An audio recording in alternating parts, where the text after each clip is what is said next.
না, পায়ে ধরি রে ভাই।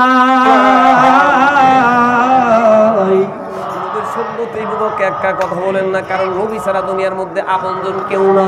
কবরে যা দেখেন নবী ছাড়া আমাদের আপনজন কেউ না। হাসরের ময়দানে যা দেখেন নবী ছাড়া আমাদের আপনজন কেউ হবে না। আজকে জুব্বা গায়ে দেয় ওলামায়ে কেরাম মারদা ছাত্ররা, এই জুব্বার দাম এত বেশি, পাঞ্জাবির দাম এত বেশি। আল্লাহ ডাক দেয় কয় বান্দা দুনিয়ার মধ্যে খেয়াল করে দেখো, প্রধানমন্ত্রী মারা গেলে যেই পোশাক, একটা এমপি মারা গেলে যেই পোশাক, একটা পাগল যদি মারা যায় আমি আল্লাহ তার গায়ের মধ্যে একই পোশাক পরিধান করে কবরের মধ্যে ঢুকাই। কারণ আমি আল্লাহর বিচারে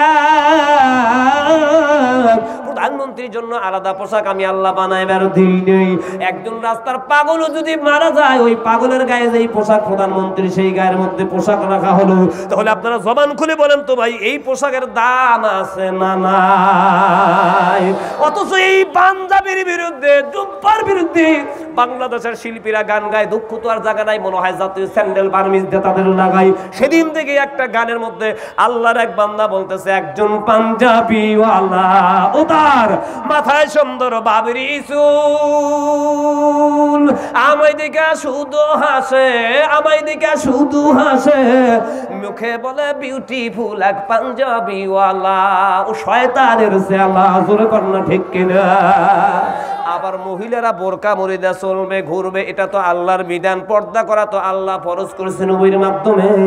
জিন্সের প্যান্টের বিরুদ্ধে কোনো গান নাই, শার্টের বিরুদ্ধে কোনো গান নাই। যেই কুত্তার মতো আচরণ করে খাড়া থেকে প্রসাব করে আপনাদের জানা বাকি নাই। যেই প্যান্ট পরে জিন্সের টাইট টাইট বসার ক্ষমতা হয় না, কুকুর তাও এক ঠ্যাং তুলে প্রসাব করে, এরা তা পারে না, দাঁড়া থেকে প্রসাব করে। জীবনে শুনলাম না জিন্সের প্যান্টের বিরুদ্ধে গান। অথচ মোল্লারা ওলামায়ে কেরাম জুব্বা পরিহিত গান, মানে জুব্বা পরে ওরে ঘুরে, এদের বিরুদ্ধে গান গায়। আবার মহিলারা বোরকা মুড়িদা রাস্তায় চলে, এদের বিরুদ্ধেও গান বের করছে। একজন লাল বোরকাওয়ালি, ও তার রূপ দেখিয়া মরি মরি, আকাশ থেকে নামছে যেন, আকাশ থেকে নামছে যেন আসমানের পরি একজন বোরকাওয়ালি। দুঃখ তো আর জায়গা নাই, আমার অন্তর ফেটে যায়, কলিজা ছিঁড়ে যায়। আমি গাজীপুর জেলার ভাইরা, আমি আপনাদের মাঝে এই কথাগুলো নকল করে ভালো কথাগুলো বলে যাব। কোরআন সে বললাম শফিপুর বাজারে আগামীকাল যাবেন, আব্দুল মুমিনের গাওয়া কথাগুলো গাবেন, আল্লাহ সওয়াব দিবে। এবার আমার সাথে বলেন, এটা আমি নকল করেছি।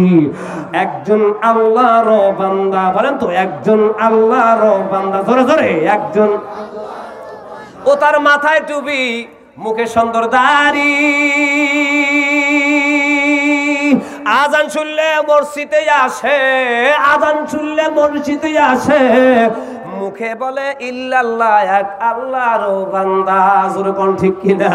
একজন আল্লাহর বান্দা যারা মাথায় টুপি, মুখে দাড়ি, আর আজান শুনলে তারা মসজিদে যায়, মুখে বলে লা ইলাহা ইল্লাল্লাহ, জিকির করতে করতে যায়, চিল্লা কোন না ঠিক কিনা? এজন্য আমি এটা নকল করেছি। আপনারা বলেন তো, একজন আল্লাহর বান্দা, জোরে, একজন আল্লাহর বান্দা, ও তার মাথায় টুপি, মুখে সুন্দর দাড়ি, আজান শুনলে মসজিদে আসে, আজান শুনলে মসজিদে আসে, মুখে বলে ইল্লাল্লাহ, এক আল্লাহর বান্দা। আর বোরকার বিরুদ্ধে যেটা হয়েছে সেটাও নকল করেছে। আপনারা বলেন, একজন আল্লাহর নবী, বলেন, একজন আল্লাহর নবী, ও তার রূপে জান্নাতের ছবি। মারহাবা। এই ভাই একটু জোরে কর না, মারহাবা। রাসূলের চেহারায় জান্নাতের ছবি আছে না নাই?